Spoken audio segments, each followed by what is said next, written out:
member of the ASA when I was a baby weenie trainee, when I was an introductory trainee. What inspired me to come was that it was free membership for introductory trainees, which I think is really useful when you don't know a lot about an organisation or you don't know a lot about what you're signing up to. But I was encouraged by the ASA trainee rep who came to my Part 0 course to become an ASA member. And it was advertised to me, it was great for educational purposes, exam preparation and advocacy.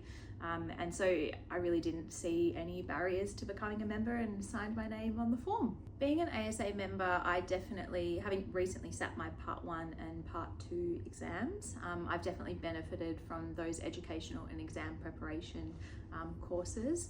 VETA has run fantastic online Viva sessions for both the Part 1 and Part 2, and I think that's an incredibly unique resource that particularly brings together trainees from smaller hospitals, smaller departments, or more regional and rural locations who might not have access to tertiary hospital preparation for their exam.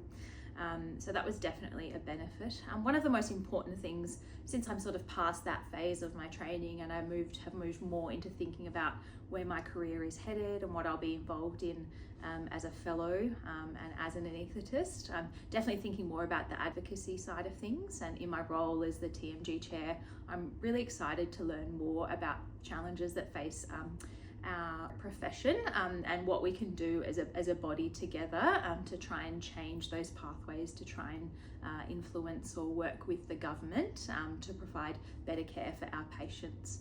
I really enjoy learning from other members, specifically being a relatively junior member of the ASA as a trainee. I really enjoy coming to council, participating in state ASA meetings, and meeting my more senior colleagues at events. I think it's really important to make these relationships earlier on in your career, and so that you can benefit from those in the long term. Yeah, so I really enjoy being able to learn from other members, to be able also to see what's possible in my career from my diversity point of view, whether that's a mix of public and private, working overseas, participating in ODEC projects and non-for-profit projects. So it's all, I think, gathering that opportunity, that engagement, what is possible in my career, and it really helps to open my eyes to what I could possibly achieve and aim for.